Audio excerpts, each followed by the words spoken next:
प्रथम पुरुष और द्वितीय पुरुष मिलन भितर कला छुआ एमती कौन अंतर सृष्टि कला तृतीय पुरुष टाक तुम जीवन नोट कादर रबर घसी निभाईदेल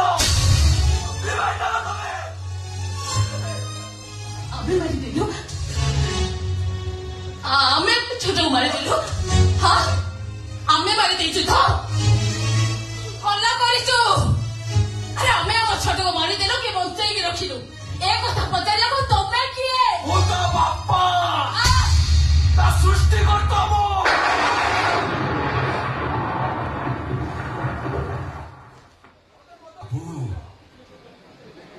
बिलरे हल करी बिहन पुरी बिल बाछी सार दे बुला गाई गोरु पाखर सुरक्षा दे अमल करी घर को आनी घर कोण बस्ता डेरुवा लोक को चषा कहुए आउ जो लोक बिलरे बिहन फोपाड़ी दे आसे ताकू चषा कहुए बाबू ताकू मजूरिया कहुए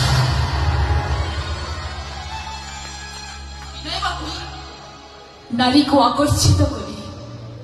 दैहिक क्षुदा मारिबा घर को अंधार करते किछि समय परे लाइट ऑन करते होटल वाला को प्राइवेट करी चली आसुवा पुरुष को स्वामी नुहे बाबू से भली पुरुष को चौन भिक्षु कहुए